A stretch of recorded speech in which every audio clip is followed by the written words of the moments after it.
Westfalia, para ingresar en esta etapa de la globalización de la mano de la cultura y el interés de los argentinos y el sur global. Una emisión del Grupo de Comunicación y Política Exterior del Consejo Argentino para las Relaciones Internacionales, CARI, el primer think tank de la política exterior.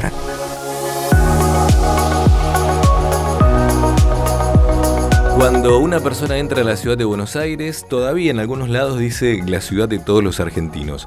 Generalmente las personas que hacen eslogans, las personas de marketing, no son siempre buenas las ideas, pero a veces sí, y esa es una de ellas. Otra fue la de los BRICS, pero eso va a ser para otro programa. Pero sí, la ciudad de todos los argentinos, la ciudad de Buenos Aires, ya desde hace tiempo está saliendo en los rankings internacionales como uno de los mejores lugares para vivir. Hace poco fue en el Economist. A pesar de las crisis recurrentes, de la inflación, de la inseguridad y de tantas cosas que padecemos en toda la Argentina, la ciudad de Buenos Aires sigue siendo, para la atracción de los argentinos y sobre todo para la atracción también de turistas extranjeros y de personas que quieren que quieren venir a vivir a la ciudad, también un lugar. Y los jóvenes. Y hay un programa que está llevando adelante desde hace ya bastante tiempo. En la ciudad de Buenos Aires son dos. Uno se llama Study Buenos Aires, que de ese vamos a hablar con su responsable, un joven, ¿de cuánto será? 30, debe tener 30 y pico, el Mauro Guevara, le iba a decir el título, licenciado en Ciencias Políticas, ¿no? Sí, así es, 33 tengo. Sí, yo estudié Ciencia Política en la Universidad de Buenos Aires, me recibí hace ya más de 10 años y bueno, tuve la suerte de entrar en el 2015 en el gobierno de la ciudad y de comenzar este proyecto que después se transformó en Study Buenos Aires, que es un orgullo y que la verdad me interpela bastante porque tuve la suerte de viajar y de alguna manera en los lugares que conocí, los lugares que recorrí, siempre me hicieron sentir muy bienvenido, ¿no? Entonces un poco el programa se trata, ¿no?, de hacer sentir bienvenidos y bienvenidas a la gente.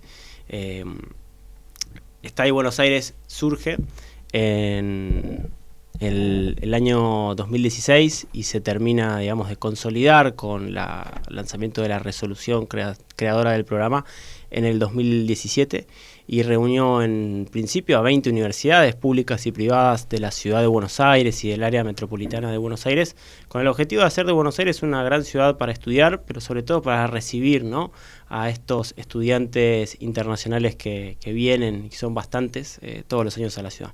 Hay dos cosas que queremos hablar de ese programa y en estos estudios internacionales, en estos que siempre salen, se habla también de los nómades digitales. Pero volviendo al tema, y antes de irme, quería recordar esto, antes de irme de tema, era ¿por qué estás vos acá además? Nuestra audiencia se compone de muchos estudiantes, no solo para que vengan a estudiar en Buenos Aires, para que vean cómo es, sino para que vean las salidas que tienen las carreras, si se quiere, de ciencias sociales como ciencia política. Entonces, el caso tuyo es un buen ejemplo para las salidas laborales que pueda haber, ¿no?, que tienen que ser siempre muy creativas y siempre para el servicio en general, para el servicio público. Mauro, entonces, ¿cómo es en la ciudad de Buenos Aires? ¿Cuántos estudiantes del exterior tenemos? ¿Lo tenés medido? ¿Cómo es? Bueno, cuando comenzamos en el 2016 y en el 2017 tuvimos la primera medición, a través de un informe que hicimos con la Universidad de Buenos Aires, vimos que había 60.000 estudiantes internacionales. ¿En la UBA nada más? No. En toda la ciudad de Buenos Aires. 60.000. Que se convirtieron en 86.000 en el 2019, el año previo a la pandemia. Tuvimos ahí un incremento de poco menos del 50%, que ahora estamos de alguna manera volviendo, ¿no?, a medir y a inferir, porque bueno, o sea, la pandemia de alguna manera reconfiguró todo y estaríamos ahora viendo cuál es el número que tenemos luego de la pandemia, pero logramos el máximo en 2019 con casi 90.000 estudiantes internacionales. Hay una combinación, nos contaba un experto que tuvimos hace unas semanas en educación, que obviamente la Argentina, no solo la ciudad de Buenos Aires, tiene desde la reforma universitaria ya en el 18 del siglo pasado, del siglo pasado, un derecho que pagamos todos con nuestros impuestos, que son las universidades públicas y gratuitas. Y a su vez el nivel de excelencia que tienen muchas universidades, sobre todo en algunas facultades, bueno, la UBA es uno de esos ejemplos. ¿A qué atribuís además de eso? ¿Cuánto tiempo se quedan después que se reciben, se van, se vuelven a sus países? ¿Cómo es eso? Bueno, o sea, para entender justamente eso, ese perfil, tenemos que entender, bueno, de dónde vienen, ¿no? Y qué vienen a estudiar. No todos los estudiantes internacionales son iguales. A mí me gusta dividirlos en dos grandes categorías, que son estudiantes formales y estudiantes no formales, en donde si los ponemos en términos de números, vemos que son más los estudiantes no formales que los estudiantes formales. ¿A qué llamo yo un estudiante formal? Un estudiante formal es un estudiante que viene a buscar un título, ya sea de grado o de posgrado, ¿no? Un título formal. Y un estudiante no formal es aquel que viene a vivir una experiencia de internacionalización, es decir, que viene a buscar un título no formal, es decir, un curso corto, un curso de idioma o realizar algún intercambio estudiantil. Cuando nosotros lo ponemos en números, los estudiantes formales representaron en el 2019 aproximadamente 25.000 estudiantes internacionales. Los formales. Los formales, exactamente. Los que vienen a ser estudiantes de grado y posgrado, o sea... y los estudiantes no formales, aproximadamente el 65.000, los 65.000 restantes. Es decir, que hay un fuerte componente del turismo, ¿no? Porque estos estudiantes se quedan menos de un año, que es sumamente rico y diverso y que contribuye con ingresos, ¿no? A las mismas universidades, que son de alguna manera también las que ofrecen estos cursos cortos y estos programas. Estudiantes de intercambio van por otro lado, pero digamos, no insumen gastos, digamos, para la sea, es un turismo académico que dinamiza, como todo el turismo, en la economía de quien lo recibe.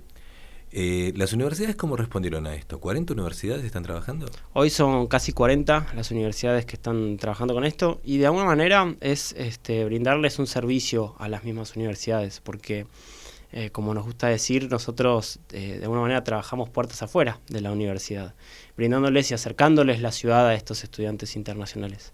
Antiguamente las oficinas de relaciones internacionales oficiaban de oficinas turísticas también. Tenían que brindarles a los estudiantes información sobre cómo moverse en la ciudad, recomendaciones, actividades, eventos, que hoy por hoy pueden descansar en nosotros para acercarles la ciudad y organizarles este tipo de actividades, como el evento de bienvenida que organiza la ciudad, que es el Estudía, que ya lleva... ¿Cómo llegan de haber llegado un estudiante de Brasil o de Colombia? ¿Cómo es eso? Llega un estudiante de Brasil, de Colombia, la universidad le comparte nuestro sitio web y ahí van a poder encontrar primero un kit de bienvenida que se les ofrece, en donde ya tienen la tarjeta SUBE y un chip de celular y un descuento para ir de la ciudad, del aeropuerto a la ciudad, a la vez que información sobre alojamientos donde quedarse para las primeras noches. Y por otro lado, después les organizamos actividades que comparten las mismas universidades para que puedan conocer la ciudad, que puedan conocer a otros estudiantes, y el evento de bienvenida, que es la bienvenida de la ciudad, donde buscamos que sea un encuentro entre estudiantes de todas las universidades y estudiantes también argentinos, ¿no? Porque se trata justamente de acercar y de tender puentes. Muchas veces pasa que estudiantes argentinos quieren conocer estudiantes extranjeros y a veces les falta, digamos, oportunidad o lugar o encuentro, y los estudiantes extranjeros justamente quieren conocer a los locales, ¿no? Es un poco a lo que vienen también. ¿Qué carreras y qué universidades? Seguramente la UBA debe ser una de las más elegidas por varias razones por las que hablábamos. Pero ¿cuáles son las carreras que vos notás que hay más demanda del exterior que vienen a la Argentina, ya sea formal e informal?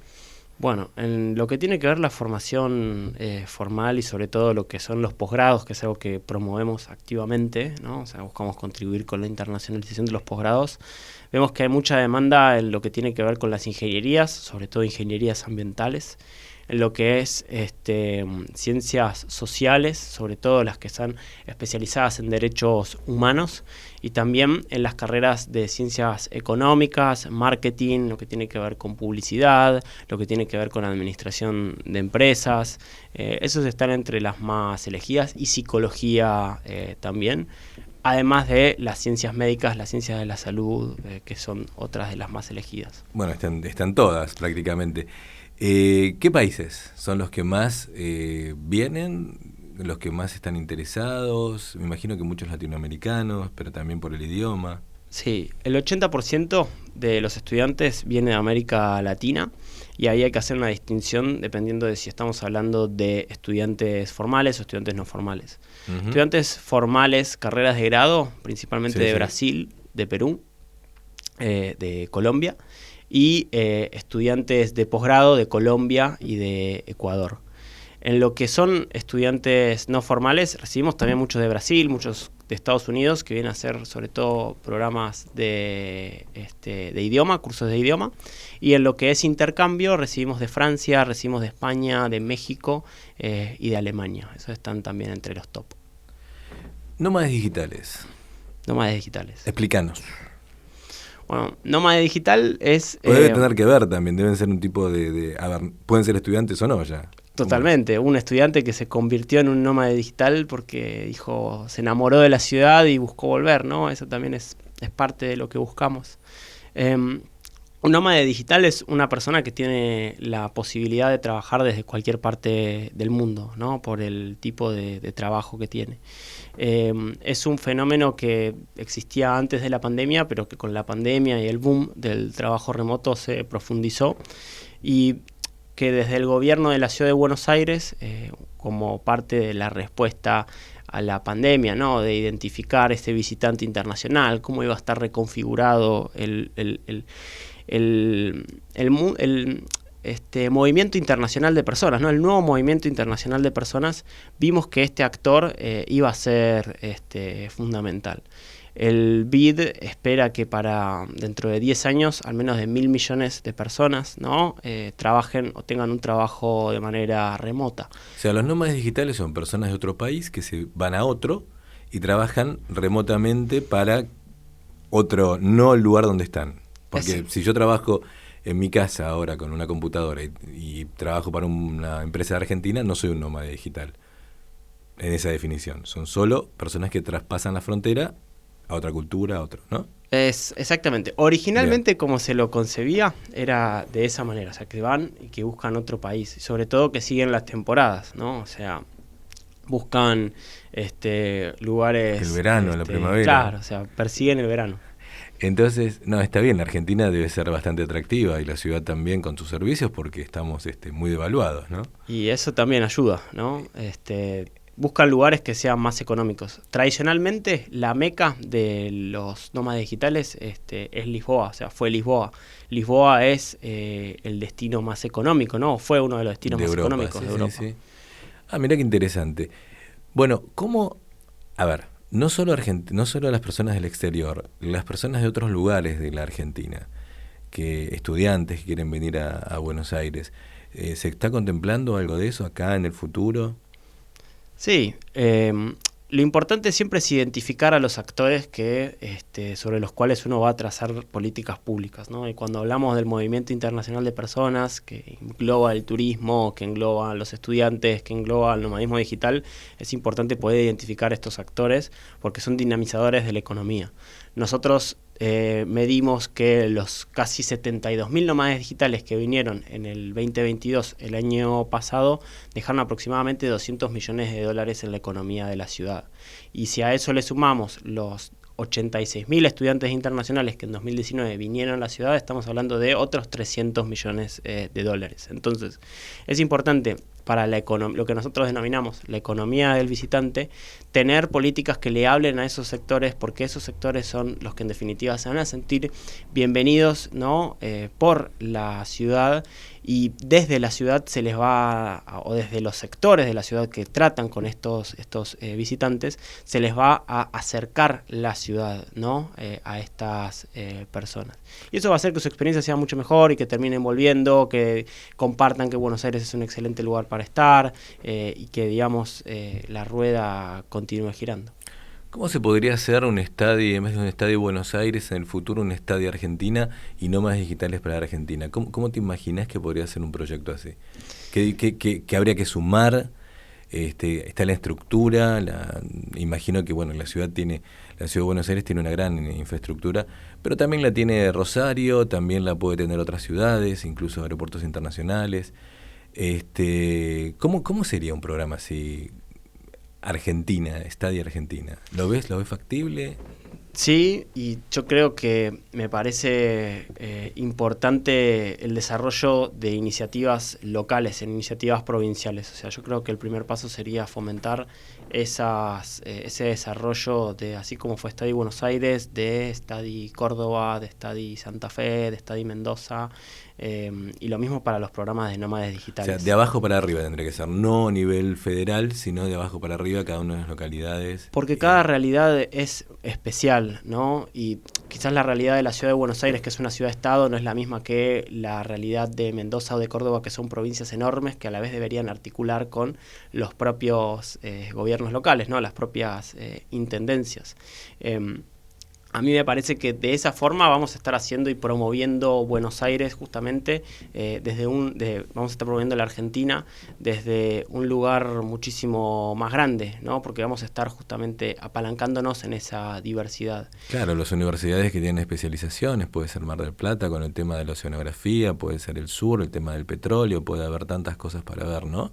Totalmente, y yo creo que vincularlo con la realidad turística y con la hermosa geografía que tiene la Argentina es un potencial enorme. Y desde el lado nacional, trabajar con las facilidades migratorias, estar pendientes de, entender esas categorías de estudiantes que no son todas las mismas, para poder acercarles visados que sean mucho más factibles y mucho más fáciles de realizar. Yo creo que ese ordenamiento de la parte más migratoria y de la parte más consular... O sea, le dan facilidades para que puedan entrar al país o que entiendan un poco lo que es la forma de entrar a la Argentina con, no sé, desde la aduana, migraciones, todos los papeles que hay que llenar, eso, ¿no? Sí, se trata de promover el visado de estudiante, por ejemplo. Hoy por hoy tenemos muchos sistemas y así como tenemos muchos tipos de cambio, tenemos muchas formas de ingresar al país. Hay gente que ingresa de manera turista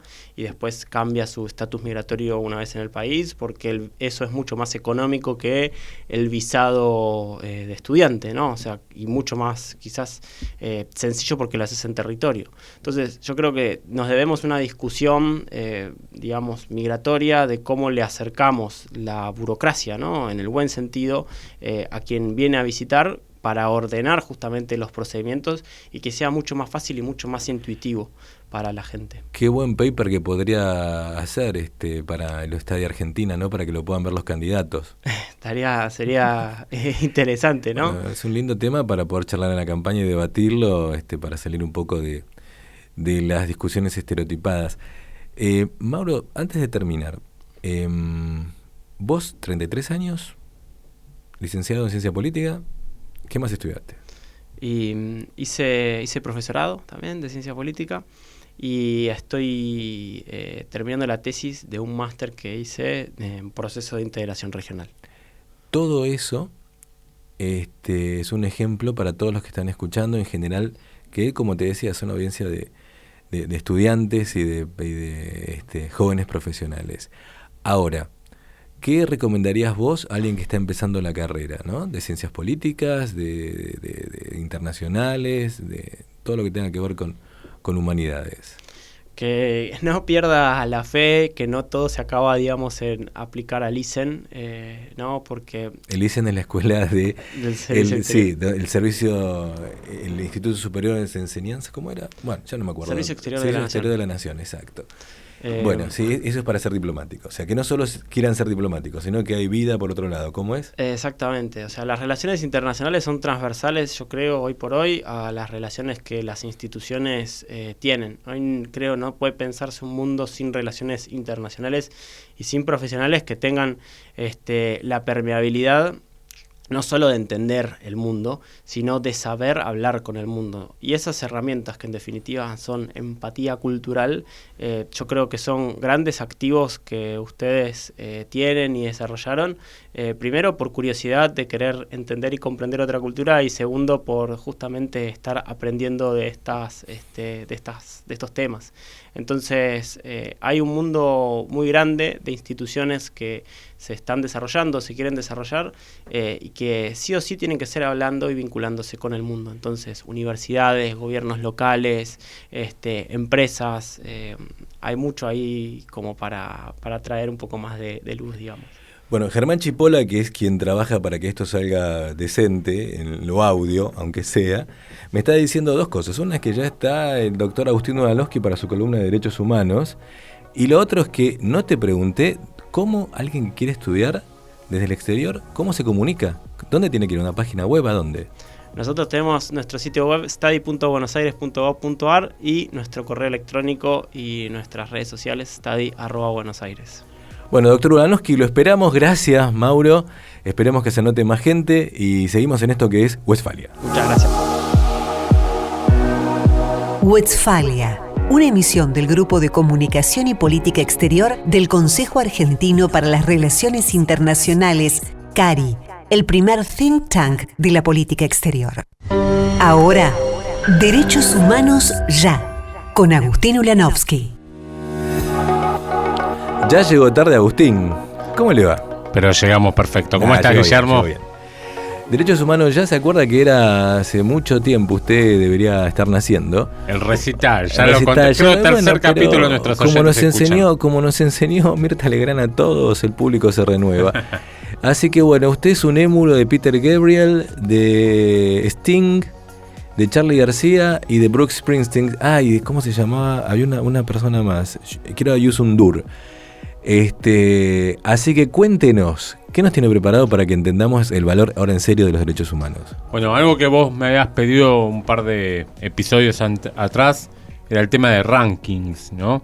Y tiene que ver con parte del tema que Mauro hablaba, porque Buenos Aires en particular, pero Argentina en general, tiene buenos rankings, buenos estándares a nivel de derechos humanos. Uno tiende a veces a criticar mucho a Argentina y demás. Sin embargo, cuando vemos en líneas generales los índices de desarrollo humano, que quizás es uno de los principales indicadores en la temática, Argentina rankea en líneas generales entre los primeros 30 países con un promedio de 0,8, digamos, de bienestar de la sociedad. ¿Y eso porque el mundo está tan malo o porque estamos bien? No, porque cada país tiene su propia evaluación y Argentina diciendo 0,8, digamos, estamos... ¿Su propia evaluación que yo mismo me pongo la nota? ¿Cómo? No, cada país, sobre la base de ciertos indicadores, se evaluó individualmente.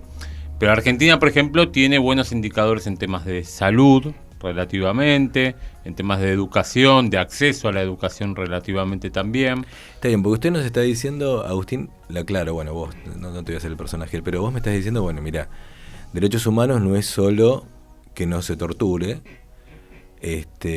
o el gatillo fácil. Esperemos que esas dos cosas no sigan ocurriendo, ¿no? Pero si no, me estás diciendo hay una visión más amplia de los derechos humanos que implica tener acceso a la educación, ¿a qué más? A la salud. Sí, hemos dicho en encuentros pasados, los derechos humanos tuvieron una primera etapa vinculada a derechos civiles y políticos, y esto que vos hacías mención al tema de un freno al Estado y su poder represivo, si se quiere, en cierto sentido. Pero después vino una segunda generación de derechos humanos vinculada a económicos, sociales y culturales. Y ahí es donde tiene que ver todo este tema de el acceso, por ejemplo, a una buena salud, a un colegio de calidad. Ahora, que en la provincia de Buenos Aires o en muchos lugares de la Argentina no haya acceso a placas, ¿eso es parte de los derechos humanos? No, por supuesto, eso es parte de las cuentas pendientes que todavía tenemos y donde hay que seguir esforzándose para lograr, primero tener acceso real y después obviamente que eso deriva en que estos indicadores e índices a los que hacemos mención tengamos una mejor imagen y un mejor impacto, ¿no? Yo les cuento un poco para finalizar que Agustín es una persona que en el mejor de los sentidos es un militante por los derechos humanos. En el mejor sentido de la palabra militante. Y cuando hacemos este programa tenemos que decirle, le hemos dicho, bueno, Agustín, vamos por el lado más técnico, tengamos ciertos cuidados en lo que vas a decir. Por eso lo que le voy a preguntar... Ahora tengo miedo con esta introducción. Exacto, yo mismo. Por eso te pido que seas mesurado, pero que vayas a fondo con la convicción y el coraje que vos tenés en esos temas. ¿Cómo está el tema de los derechos humanos en la campaña? ¿Lo ves que la gente que está... Sin hacer nombre de ninguno de los tres, sino de el debate, ¿es algo que realmente esté implícito, explícito? ¿Te sentís conforme? De los tres candidatos, no estamos hablando de ninguno en particular. Bueno, yo creo que lo que nos tratamos en esta columna es ponerle algo de sentido crítico a los derechos humanos. Porque es cierto que en los últimos años, y bueno, lo dijo Natalia en el episodio anterior también, los derechos humanos se han partidizado en cierto sentido. Parecería ser que ser promotor de los derechos humanos tiene que ver con uno de los partidos políticos que ha dominado la escena nacional en los últimos años. Sin embargo, creo que el ejercicio de ampliar esta mirada y mostrar que los derechos humanos involucran a todos y que debería ser una política de Estado, creo que ese es el desafío. Y sin lugar a dudas, como se partidizaron tanto la visión de los derechos humanos, en esta campaña creo que hay también una corriente que es crítica de los derechos humanos, como diciendo, como que es el establishment. Está bien, ¿no? O sea, no está conforme por cómo se está viendo por ese excesivo, por esa visión partidizada. Porque si no tendríamos un expresidente muy enojado en su tumba. Pero bueno, no vamos a hablar de la CONADEP ni nada de eso. Dígame, entonces no está conforme por cómo se está tocando el tema, se está tocando de manera parcial, partidizada, ideologizada, y no como corresponde, que es como una política de Estado. Creo que justamente si hay algo que tiene Argentina es la necesidad de crear ciertas políticas de Estado que trasciendan a los distintos gobiernos. Los derechos humanos durante un tiempo creo que lo fue, y en política exterior también siempre está esta discusión de qué quiere decir la política exterior en derechos humanos. Creo que hay una oportunidad de construir algunos consensos y me parece que, como siempre decimos en esta breve columna, me parece que los derechos humanos son hoy por hoy una base de cualquier Estado democrático occidental. Por ende, lo que hay que construir es ese consenso donde no esté sujeto a los cambios de turno, ¿no? Doctor Ulanowski, gracias. Nos vemos en una semana. Gracias otra vez, Germán. Y esto es Westfalia. Gracias por quedarte hasta el final. Los esperamos en las diversas plataformas de podcast y en las redes del Consejo Argentino para las Relaciones Internacionales. Las podés encontrar en www.cari.org.ar. Este podcast es un producto del Grupo de Comunicación y Política Exterior del Consejo Argentino para las Relaciones Internacionales.